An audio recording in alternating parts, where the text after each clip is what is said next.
Ako nije lipsko vidati, znači trojica sa jednom loptom.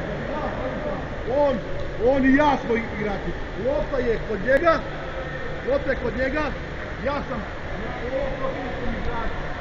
Dobio ovo loptu, ja sam bio sam u praću, on je dobio loptu, ja klizam prema njemu i idem skok na njega da mu uzmem loptu.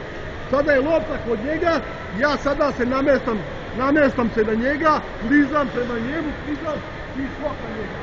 I pomerite se po zvaku, svako radi i menje.